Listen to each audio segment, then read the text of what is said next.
Africa is the future, and creatives are making that future possible. Music is not a good profession. Would you put Fatoumata Diawara, Umu Sangare, Tyler, Davido, Burna Boy, Wizkid, Malox in the same category? Our guest today is a multifaceted creative who is blending ancient rhythm, storytelling, and preserving the culture. I've been looking forward to my first racist encounter. I don't think there is an African narrative.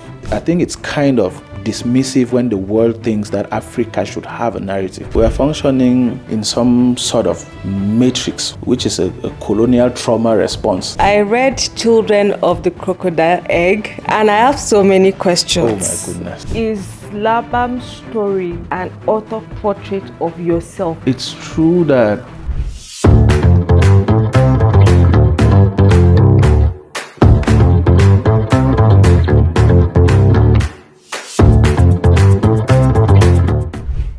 What's up, everybody? Welcome to another episode of I'm your host, the Voice Jemma.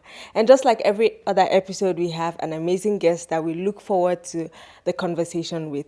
Now, like I said, our guest today is a multifaceted creative, so I can't just call him an artist or a writer. He is everywhere, literally. Ladies and gentlemen, my guest today is the one, the only, Wan Shey. Hi, Wan Shey. Am I allowed to clap for myself? Yes, Okay. yes. Thank you. Clap to myself. Thank you, Jemma. How are you? I'm good. And you? I'm doing okay. Yeah. I mean, you're wearing yellow. It speaks of sunshine, radiance. So I think that's how you're feeling. Hope for money. Well, that's a good point. Well, welcome to Quoi de Neuf. It's been Thank a you. long while since I last saw you, but you've done so many things in that span of time. But we're going to get into all of that. But before then, we're going to play a little game. Are you ready? Yeah, I mean, It's- I don't really have a choice. what are the odds though? What do I get to win? We'll talk about that conversation off camera. Hey, okay, I hear you. So Let's the go. game is this or that. You're going to pick between two things, right? Okay. Recording at night or during the day. When I'm inspired, could be at night, could be during the day. I'm not really picky about the time. Okay. Do you prefer a large concert or an intimate performance? Intimate, absolutely. I have a thing for settings where you really get to have a much more interactive setup. So I prefer intimate concerts. I mean, who will say no to a large concert considering that it will pay more? Yeah. But when it comes to just passion for the art, I think intimate settings give much more return on investment. But still, there's, aside the fact that there's return on investment, something people don't know that sometimes intimate concerts pay more, like private events. Oh yeah, I mean, absolutely. It depends on who's on the organizing. Yes, it Yeah, depends I mean, on if that. if a consortium of billionaires invite you to do a private concert, we know what the outcome would look like. Yeah.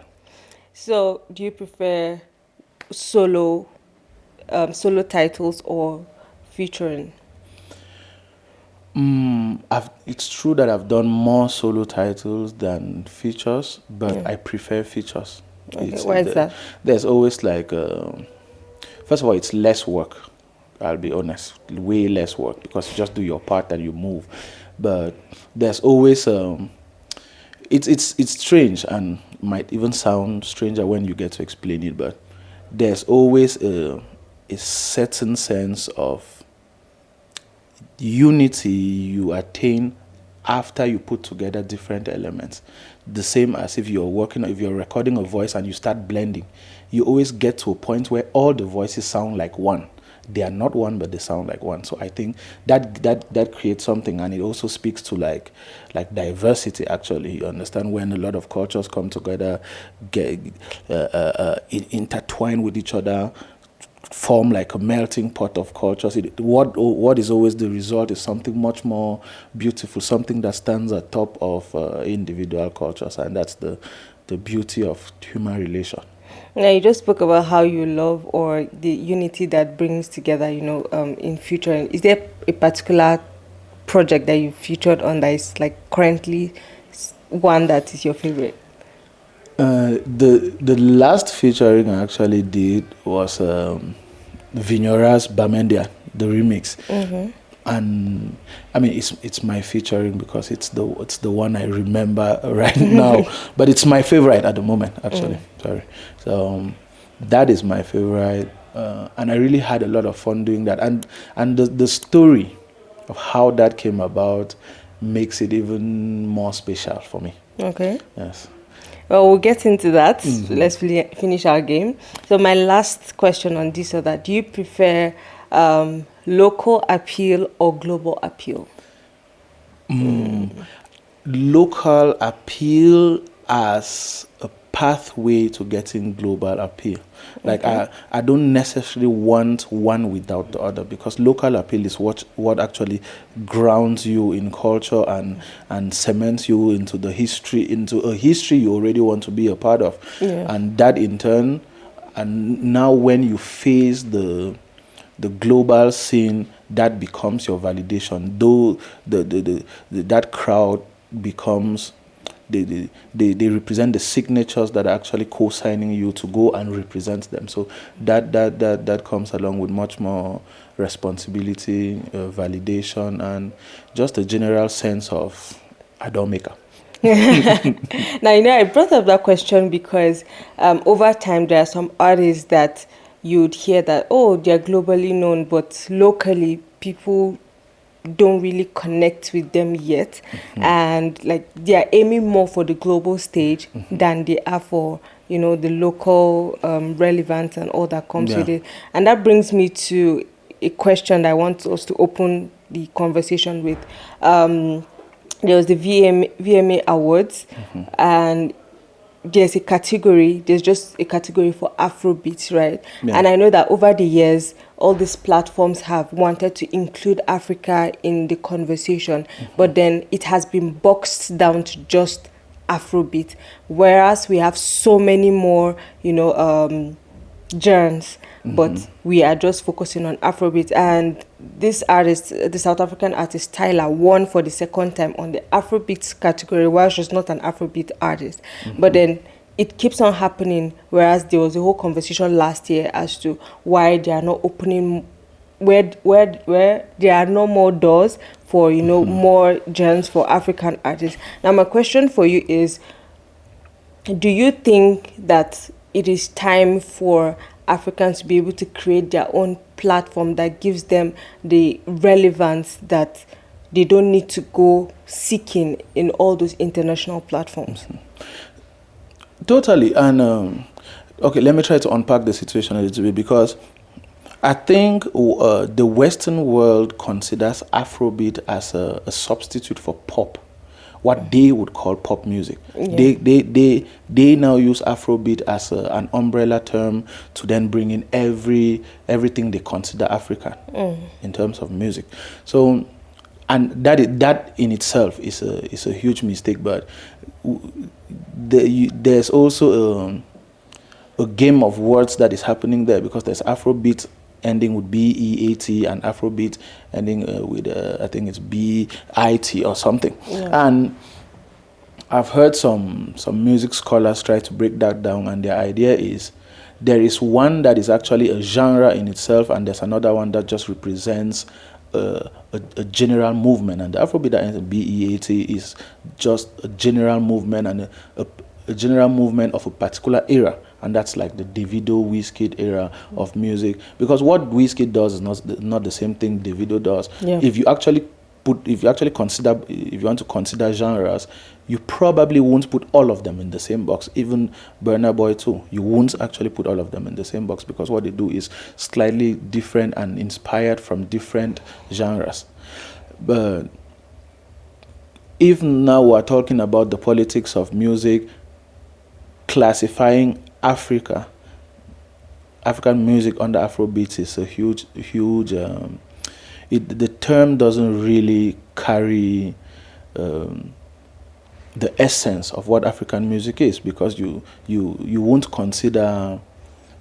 place Nigerian Fuji music, for example, and Malian music in the same category. Now you're completely bypassing and ignoring what makes these particular sounds unique, and that is intellectual dishonesty, to be honest. Yeah.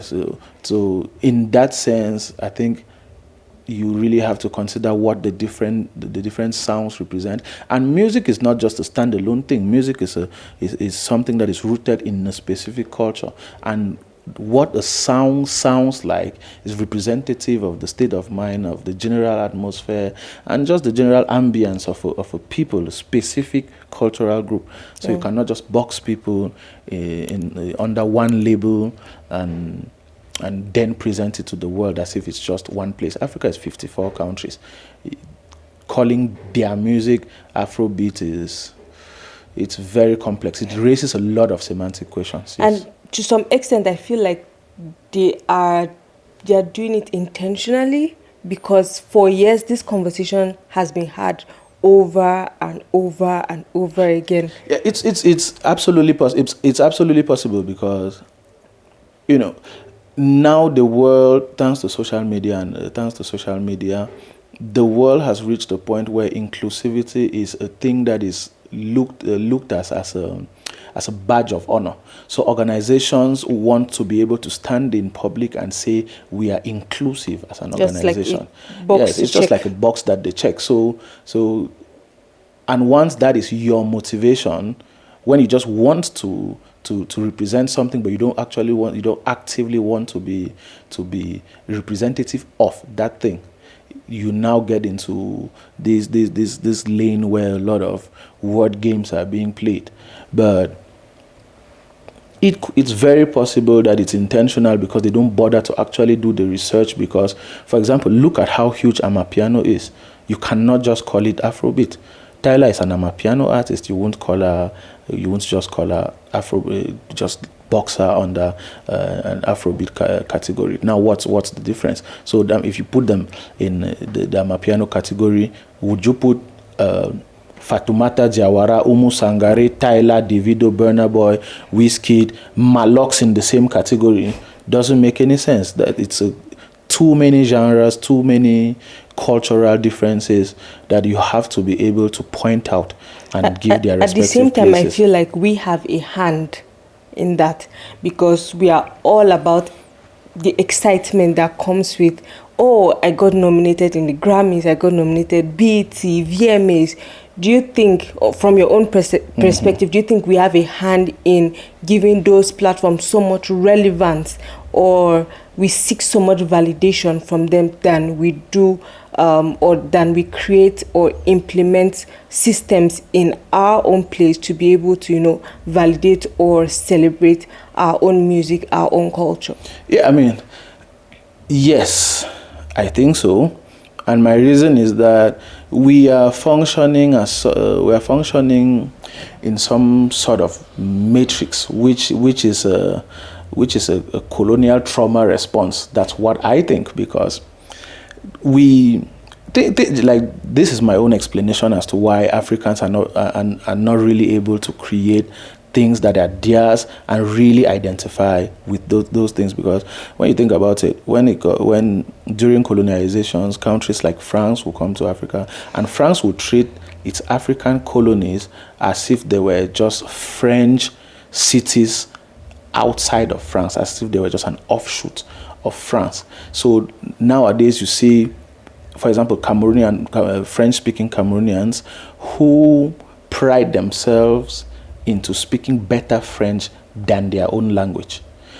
And that becomes some sort of inferiority complex that translates into a lot of other things. And now we are caught in this loop where we're always seeking validation from Westerners and countries that are making huge strides in particular domains. So I think that is a contributing factor before we now start to think about like the different complexities of the music industry or the entertainment sphere itself.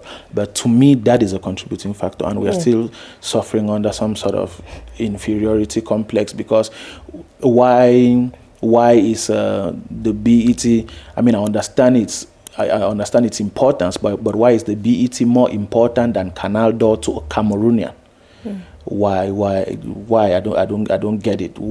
Shouldn't you be much more proud that an award show in your own country, where they actually understand what you're trying to do with your art, gives you an award? Why is your target something else?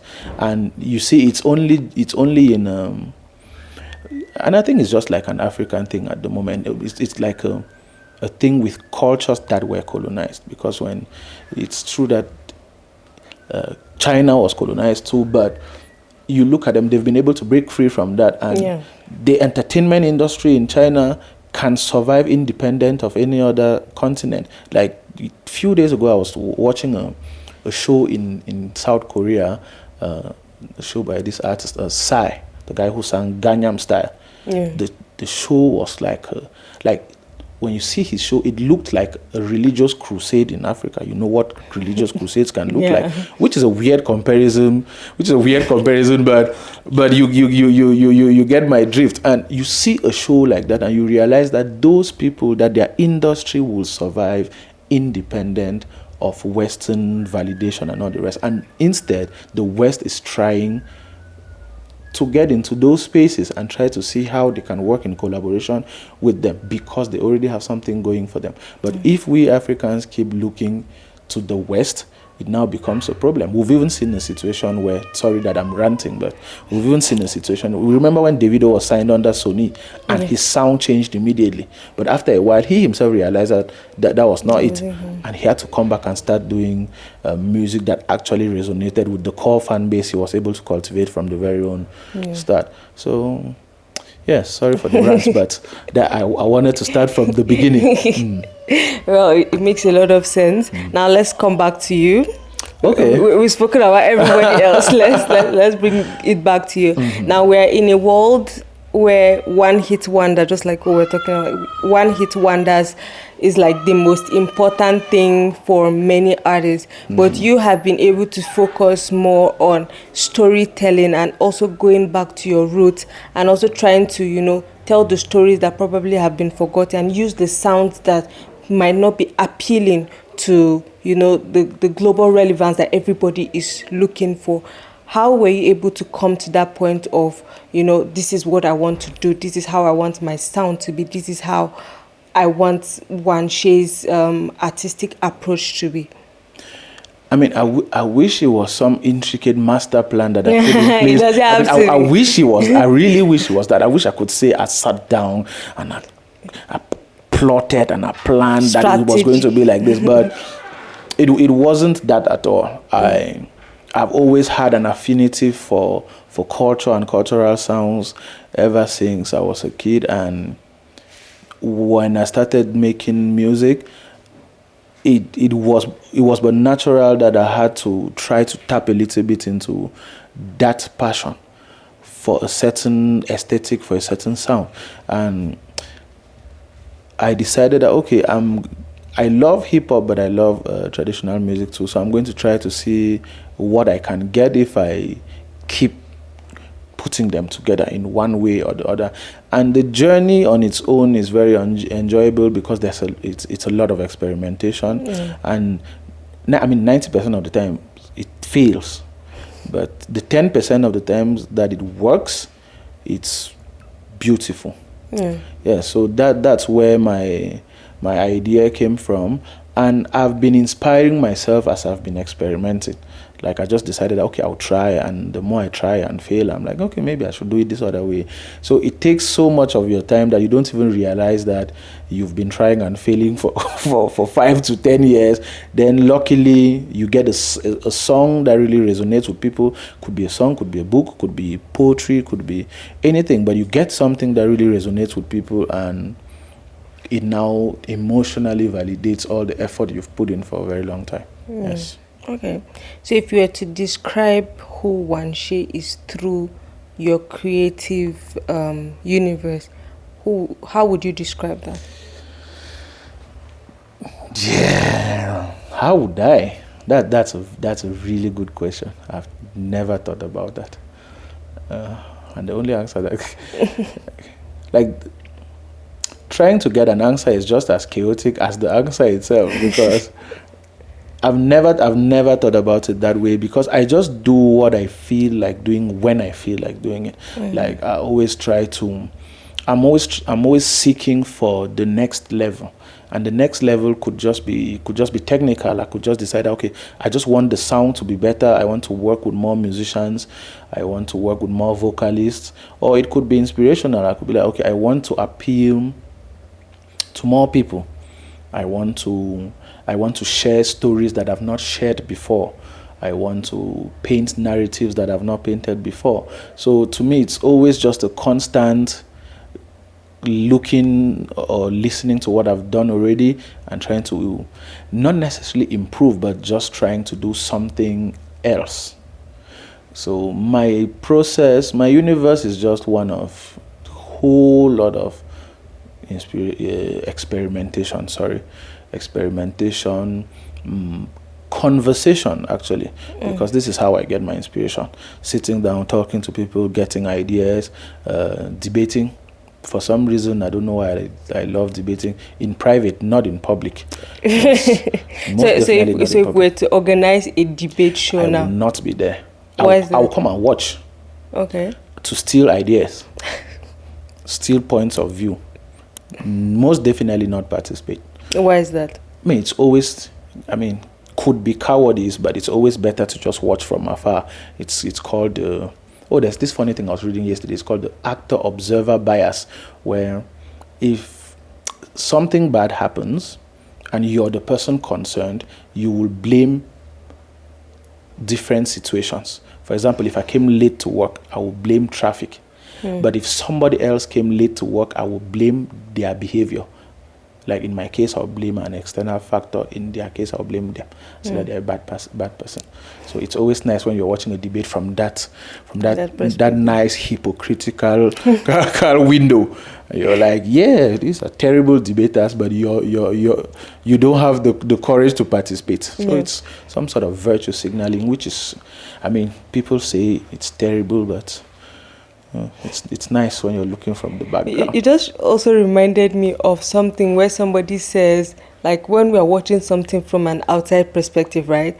We try to think, for example, you're an artist, and I might see your song, and I'll be like, if I were Wan Shey, I would do this and that and that. But then not necessarily because you would actually do, not necessarily because that person is meant to do that, but you try to put yourself in that situation. That is you talking, not actually being in the shoes of the person. So you're not even the person at the moment. And you actually have the comfort of not being inside the situation, because you're looking at it from outside. You have no risk. It's like looking at somebody's business failing and you're like, if I was the one managing this business, I would make it. But you're forgetting that once you become that person, there is emotional stress that comes. And that emotional stress influences your decisions, influences your clarity too. So you don't have the burden of stress. You don't have the burden of responsibility. So you can sit at a distance and give opinions. It's like when you're watching two professional fighters going at it in a ring. You're watching Francis Ngannou and you're like, Ngannou, with all your strength, how can this guy beat you? And Ngannou himself is telling you that he was stronger than me, and you're like, how can somebody be stronger than you, Ngannou? You're just being lazy. So it's the comfort of being an observer. Yes. I think I learned a lot from this perspective, and I think it's going to help me, calm down on certain things. Now, the part I've been waiting for. You are an author. Yeah, that's nice. I still like hearing that. Oh, really? Or immediately throws like one intellectual blanket on the whole thing. Like, but I mean, you are an intellectual. I mean, even the way you talk, the conversations that you have, it's not just thank you. Like what Cameroonians say, le conversation du bar. It's not that. When you speak, we hear that difference. Please don't let your producer hear this. He's like one of my haters. Okay, so before we get into the book, because I've read it, I want to ask, how did the idea of bringing, I know you're a storyteller naturally, but how did you decide, okay, let's put it in a book?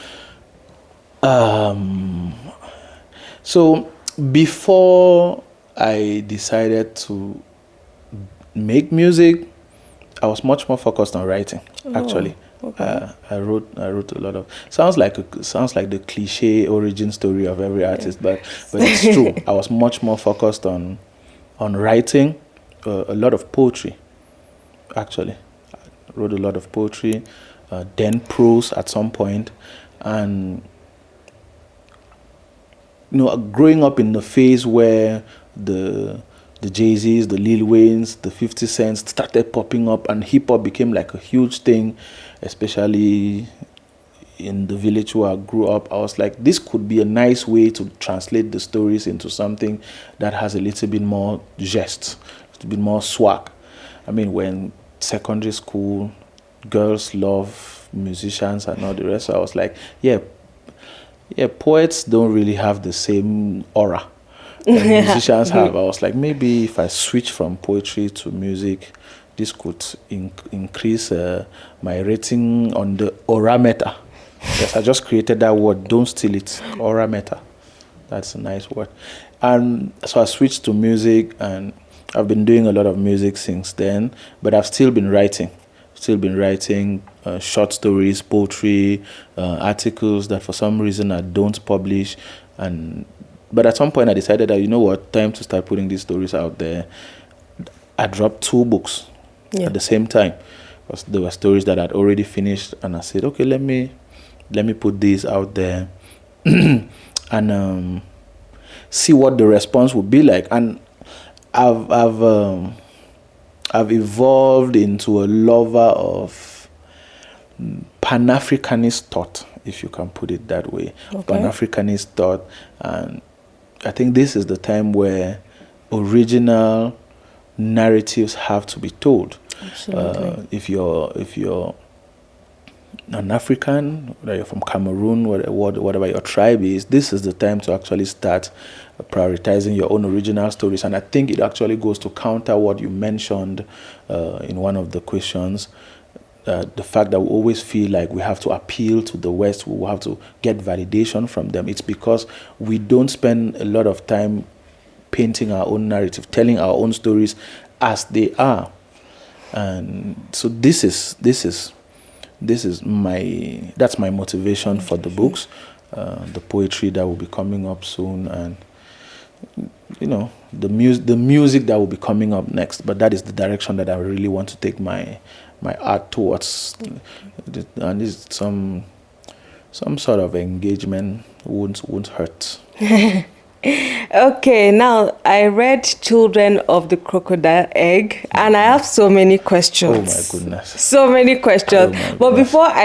before I ask my questions, I want to say that from the very first page, you are such an incredible writer. Thank The language, the diction, I mean, I don't know how to put it into words, but I was impressed, and immediately I picked it up. I just read it at a go. So I want to say kudos Thank on you. your book. Thank you. And let's start with my question. Hi, yeah. Now I love the character Labam because to some extent I kind of related to him, and I want to ask, is Labam's story in a way a depiction, or will I say an author portrait of yourself in a way? It's true that while I was developing the character Labam, I did not necessarily view him like I don't live vicariously through Labam. Yeah. Funny thing, let me actually provide some context here, because this story is actually a fictional take to a real story. Yes. My extended family, I come from Nso in the northwest region of Cameroon. My extended family is called Won, which translates to children of the crocodile egg. And we grew up with different stories on different origin stories, and at some point I was like, okay, that could be a good inspiration for a story, and I decided to paint a fictional take to that. Yeah. So in this case, Labam represents my great-grandfather, my grandfather actually. And if you notice at the end of the book, somebody is reading the story. Yes. So within this book, there is somebody who's reading the story, and is the person discovering that that Labam is his great grandfather, and that is his origin story. Yeah. That the encounter with the crocodile is his origin story. That person reading the book is me. So I looked for a way to put myself into the story, not as an author, but I wanted to participate into the story. And that idea, the idea came from. There's a Steven Spielberg movie I watched. It's called, it's not Rogue anything, but it's like a movie where you wear some eyeglasses and you get into an alternative space, and you can live your entire life in there if you want. So when I was developing the plot for this, I was thinking of a way to insert myself into the story. So at the end of the story itself, I inserted myself as a character, more or less like a non-playable character in the book, but I was in there discovering my story. And my message was that if we really take time and study history and trace our origins, talk to our grandparents, our great-grandparents, we can actually learn a lot about ourselves, our cultures, our tribes, our ethnic groups, and where we come from. And that could provide context for some of our cultures today. Yes. Now, the reason I asked the question is because the book kind of, it talks about the past, at the same time kind of talks about some of the problems or virtues that we still have today. It talks about what it means to be successful, societal expectations, and all of that. Yeah. So from this book, I want to ask you right now, what are some of the societal expectations that you've had as an artist, as an African who decided to, pursue a career in the creative field, and how have you been able to, stay true to who you want to be? Yeah, I mean, I can condense that into like a conversation I always have with my mom. Like, ever since I started doing music, anytime I'm talking with my mom, I always have to kind of explain what I do. And she's like, so you do music, how do you get paid? And I'll be like, oh, when there are gigs, events, I play at events and I get paid. And she'll be like, that's the only way. And at first, I did not want to mention like streams, because imagine having to explain that to an almost 70-year-old lady who has no idea how technology works. How do you explain that? No, there's Apple Music, there's Spotify. At some point, I decided I'm going to explain. I was like, well, so now when you put your music on some platforms, I just call it on the internet. People all over the world can listen to it, and as they're listening to it, as they're clicking it, you get small money. And when you gather all this money from all over the world, it becomes an interesting figure. And she was like, but that aside, what else do you do? So it's like a question that does not have an answer. She's expecting you at some point to say, no, I'm just kidding, I'm a lawyer. And she'll be like, a lawyer. Or you say, I'm an engineer. She'll be like, oh, of course, that makes sense. That makes sense. And it's funny that one day we're having the same conversation, and I told her that, but if I want to summarize everything that I do, I'm a sound engineer. And she was like, engineer? She was like, engineer? That's the most important part. Just engineer. And I was like, I see where the issue is. It's some sort of confirmation bias. She already has an idea of what she wants to hear, and she's looking for you. She loves you as a child, but she's looking for you to say something that will resonate with her value system. Yeah. Something that she can place somewhere. And she wants to place it in a place of importance. That's why she's having this conversation. And if you don't really understand what it is, you might confuse it for something else when it's just concern. She's just trying to be comfortable in the knowledge that her child is doing well.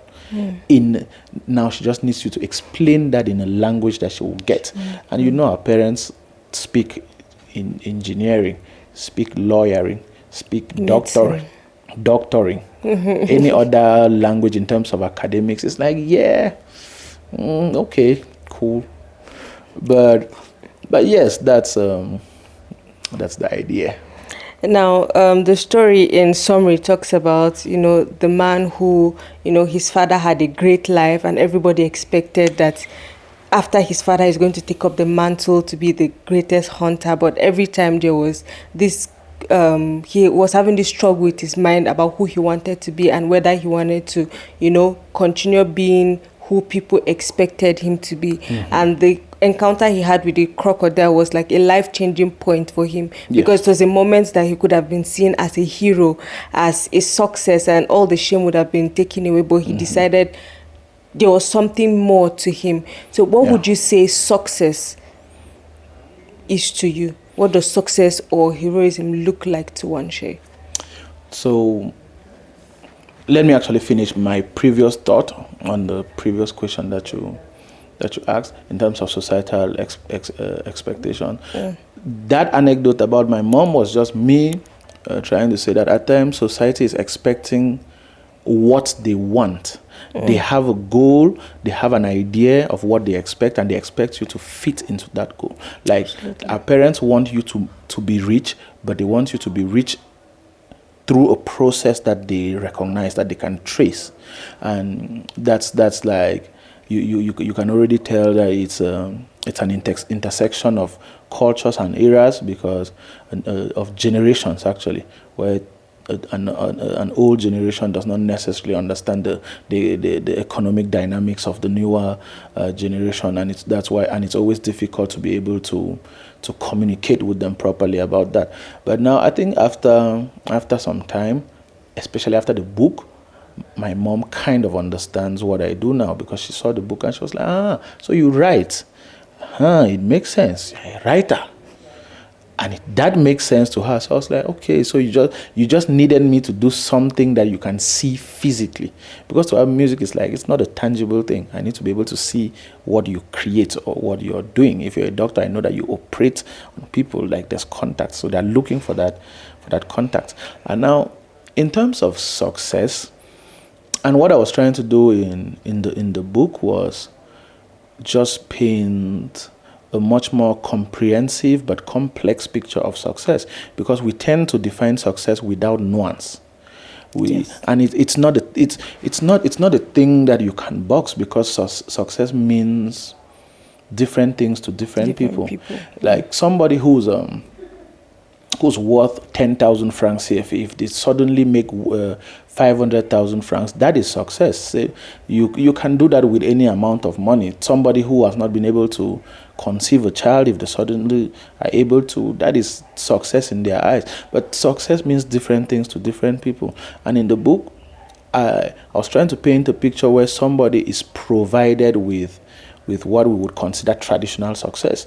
Like, you've been going through this situation, you've not been doing well as a man, as a head of family, there are responsibilities that you have to take care of, you've been failing the role of failing your role as a man in society. Then all of a sudden you get presented a beautiful ready-made opportunity to scale up, to make it in life, as we would call it, and you choose to do something else. You choose to rather look at it from a different perspective. You choose to rather see your suffering in the suffering of another species. You choose to rather identify with a need that is not yours. You choose self-sacrifice. You choose servitude. You choose to do something good despite the discomfort. And it's not necessarily true that at the end of the day, when you choose that, you will be rewarded for it.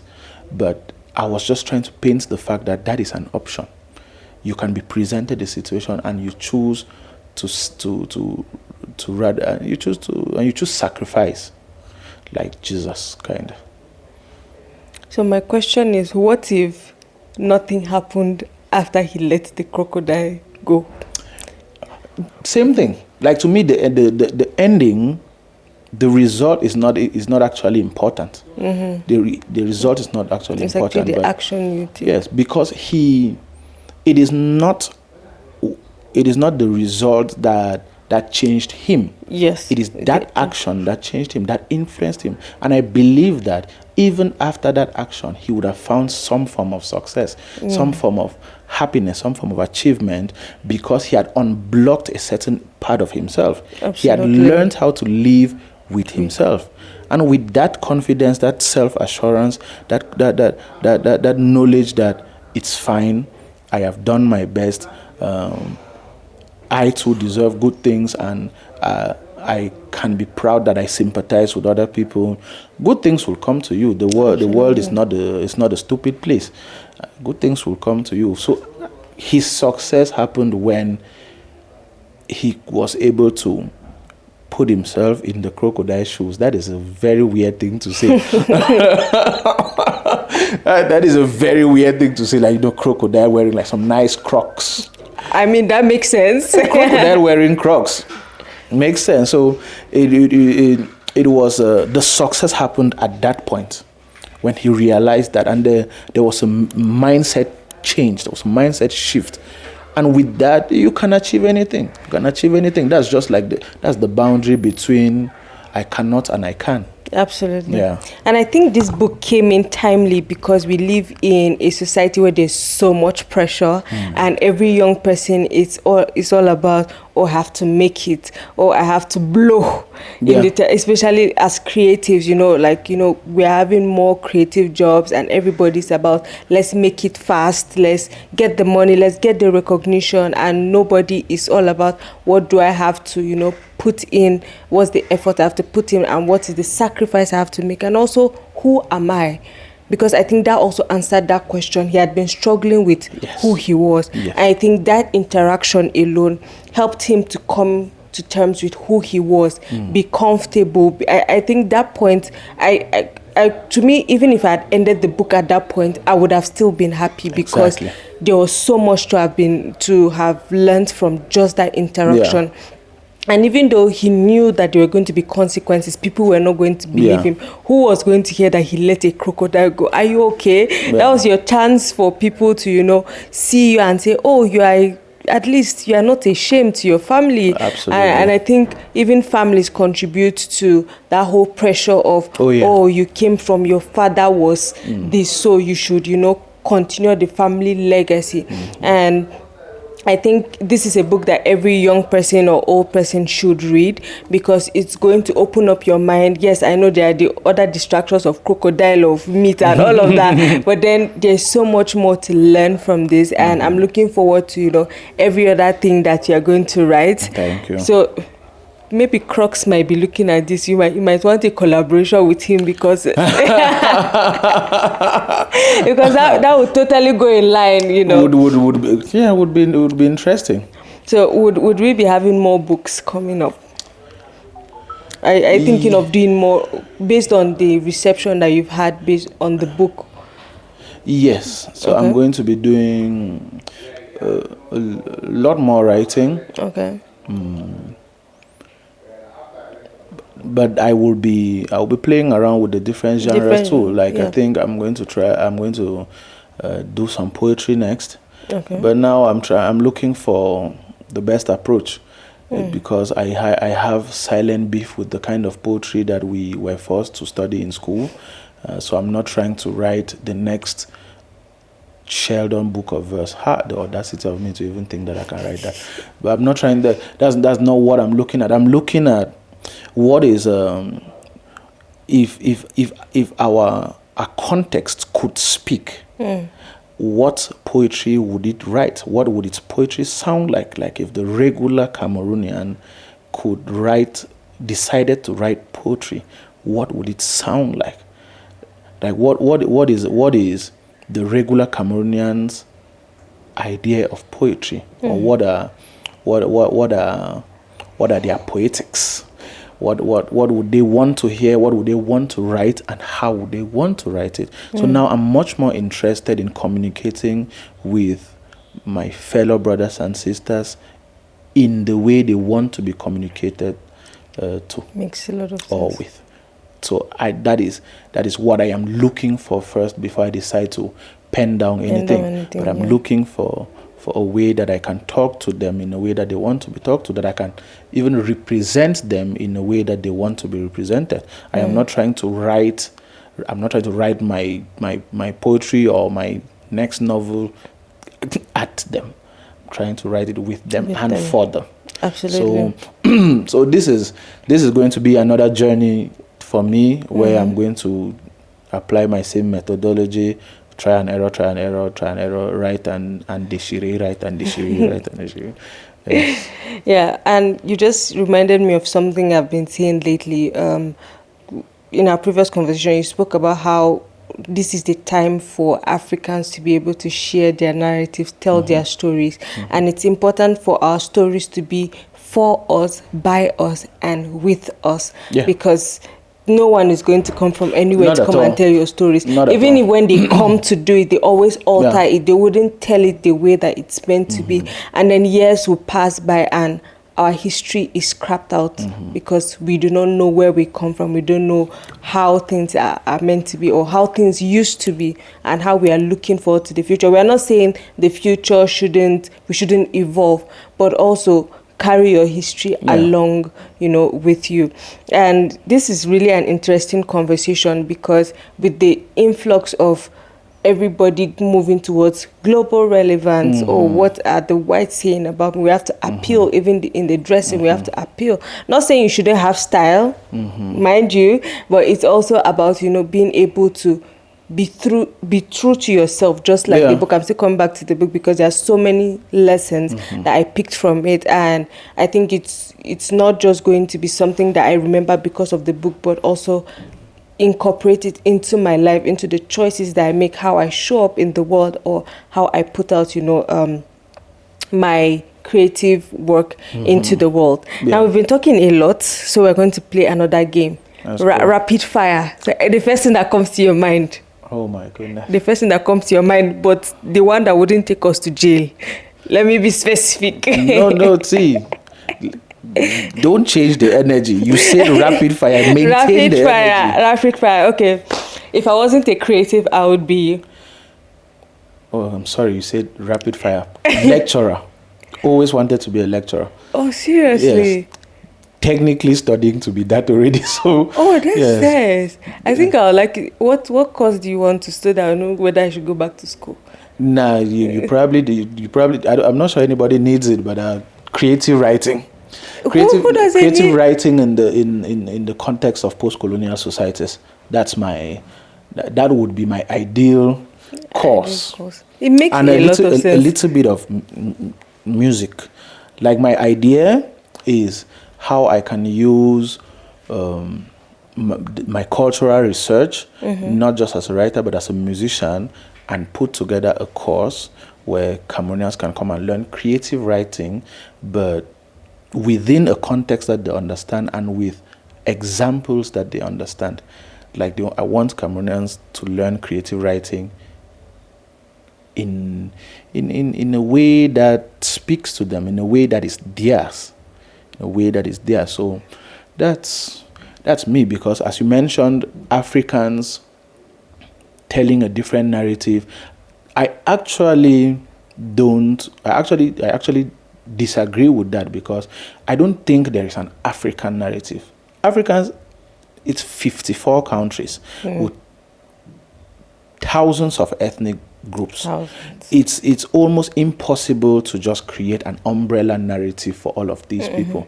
So the narratives have to come from the individual ethnic groups or cultural identities that are present in Africa. So I think it's kind of dismissive when the world thinks that Africa should have a narrative, or even when Africans think they should have a narrative as Africans. Like, you don't expect somebody from Botswana to have the same narrative with somebody from Morocco, but both of them are Africans. Yeah. So I think it's dismissive, and it completely shames the idea of diversity, because that is what should be studied. And why. So when people focus on looking for a unique identity for Africans, it's like they're saying, all of you Africans come under this umbrella, country. Come and be this. But we are not one thing. We are not one thing. We are a whole lot of things. So whatever the narrative is, it has to be a narrative that comes naturally from the different cultures. It cannot be an artificial narrative that supersedes every other narrative. That is actually a Western concept. That is a Western concept. Les Africains. Who are les Africains? There's this joke that somebody makes that whenever he's outside the country, somebody will be like, oh, I have a friend from, let's say, South Africa. You might know him. Yes. And you're probably in Cameroon or Nigeria, and you're like, I don't. And they're like, seriously? Oh, but he's from Africa. He's like, yeah, he's from Africa. It's just like me in France telling you, oh, you might know somebody in the US. Exactly. Something happened to me. I mean, it was kind of, when I think about it, it was kind of a small racist encounter, but I was in Berlin, and I was in some restaurant, and a white dude, a German, walked towards me, and he started asking me questions. And he looked at me, and he was like, South Africa? I was like, no. It's like, Congo? I was like, no. He was like, Mali? I was like, no. Then I said, Cameroon, and he was like, koala? I was like, what? He was like, koala. I was like, what? It's like capital, economic capital. I was like, oh, you mean Douala? And I was like, Douala. And at that time, I was like, this is probably just an interesting conversation. But in my head, I was like, why did he ignore everybody else? And he's trying to know where I'm coming from. Like, why do you assume that I'm not a German? Like, you can't just, the color of my skin should not determine if I'm a German or not. Why do you assume that I'm not a German? They're black Germans. So in my head, I was like, I see what this interaction is. And now when I started pointing it out to him, because to me it was a beautiful opportunity, I've been looking forward to my first racist encounter. So I was like, okay, you'll be a case study. So I asked him that, but why did you assume all of these other things without just asking me? Why didn't you just walk up to me and introduce yourself and just asked me? It would have been better. I mean, it would still have been weird because you didn't ask everybody else. You decided to ask me in particular. But I would have understood that. At least that would have been like civil racism. There would have been a polite aspect to it. And I would respect that. I would respect the audacity. Yeah. But when you come and you assume you're playing some game with my identity, why not just ask me? Like, I told him that what if I saw him and I approached him and he was sitting and I approached him and I was like, Vietnam. And he was like, no. I was like, no, Japan. Tokyo. And he was like, no. And I was like, okay, I know. Clearly. I know where you're from. Senegal. And you immediately see how ridiculous that sounds. Yes. And I told him that and he was like, oh, he's sorry that he did not really think about it that way. And I was like, yeah, you shouldn't think about people in boxes or in labels. You can't just see me and assume and start playing guesswork with my identity.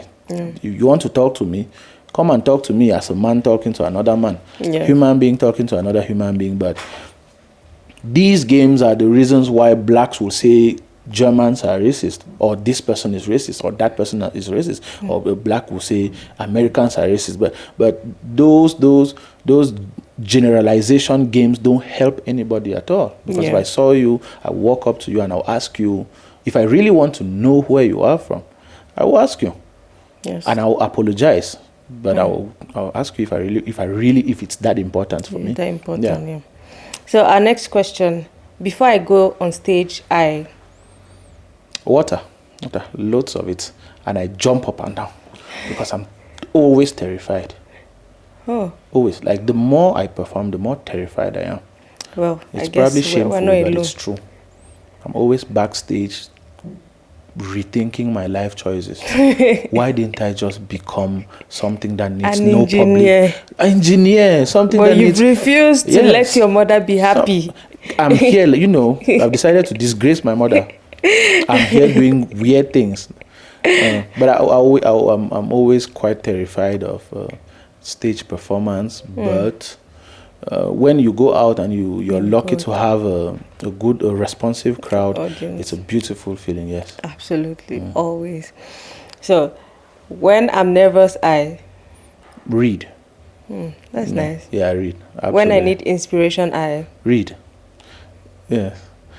I was expecting somewhere where you're going to say jump up and down, but anyway. No, I read. Absolutely. That's my go-to thing. Absolutely. I look for, and to me, I always consider it like my own, like a place where I can quietly be a coward and not be judged, because I am in somebody else's world as an observer, just as we talked. When I'm reading a book by a different author, I'm in their world, so I'm just focused on being an observer, and in that space, nobody can really say something to me, and it's a nice, cozy, comfortable space. Cozy space. Like this comedian Dave Chappelle said, sometimes you have to be a wolf to be the sheep you truly are. Like at times in public, you have to be like, rah, rah, rah, rah, rah, rah, rah, rah, rah, just to go back home and chill and wear your flip-flops and be like, So I really like that. So to me, I'm like, at times you can go out in public and you're like this cultural activist, this musician, you're on stage pretending to be super confident and all, just to go back home and wrap yourself inside a warm blanket with like tea and yeah. So I think it happens to the best of us. Yeah. So I've had like a fantastic conversation with you. Thank you. You have such an interesting mind, and you have so many depths and layers to yourself that we cannot unravel today. Maybe we'll invite you back, come back, let's continue, but not where it will take us to jail. Like I precise. No, the next show you're finished, your producer has to pay. He knows himself. No problem. We'll handle that together. Voila. Yes. So before we close the show, there's something I ask all my guests. Okay. If you could write a letter to your young self, what would the letter look like? Hey, do engineering. So hold on, we've not started the letter. It's not that. Okay. We've not started. Dear Wan Shey, Vigil. Music is not a good profession. That's all. You asked me. No. I would say spend less time trying to perfect things and just focus on growing yourself. Put yourself out there and learn by falling. But spend less time trying to perfect things, because at the end of the day, God's will is God's will. La routine, as Zao once said, and what will be. Like it sounds better when you say it in French. Sera. Yes, that is exactly what I would tell myself, because I think one of my biggest regrets is I spent too much time seeking some sort of delusional perfection in the things that I want to do. Meanwhile, I should have been contented with just sharing my stories out there, my experiences out there, and just having a much more fulfilling human experience. Yes. I think it makes a lot of sense, because so many creatives are in that bubble of wanting to be perfect, but the truth is the perfection comes with putting yourself out there and doing those things. And perfection is a lie. It's an unrealistic goal. Absolutely. It's an unrealistic goal. The only goal you could probably set for yourself is like, what do I do next? Like next. Perfection doesn't make any sense. There's like no metric for measuring perfection. There's no measurement you need for that. So you're kind of setting yourself up to fail. But if you have just decided that I want to be better next week, that's very realistic, because now you can say, okay, what did I do this week that I can improve on? And you improve on it. Next week you can check out the results and do same till you become better. I mean, you've heard Wan Shey. Stop looking for perfection. Stop chasing perfection. Yes. Keep trying. Fail forward. And evolve, keep evolving, whether it's messy, whether it's hard, whether it's scary, still show up.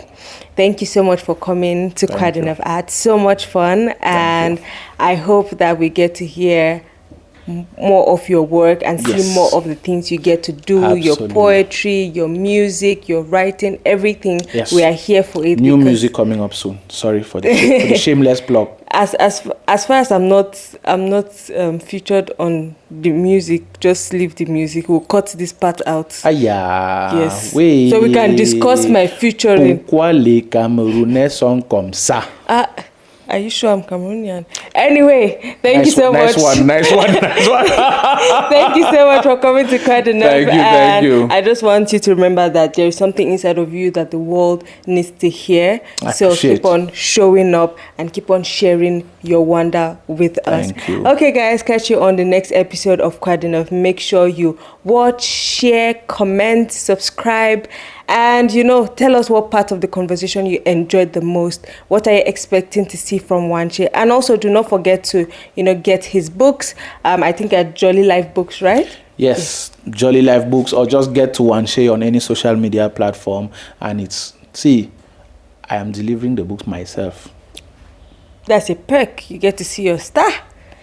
So we might not be in New York, but this is, what do we call it? Yaoundé Best Times or Cameroon Best Times. We'll call us country bestseller. Country bestseller. You heard it here first on Quoi de Neuf. Catch you next week. And always remember, there is something inside of you that the world needs to hear. I remain your host, the Voice Jemma.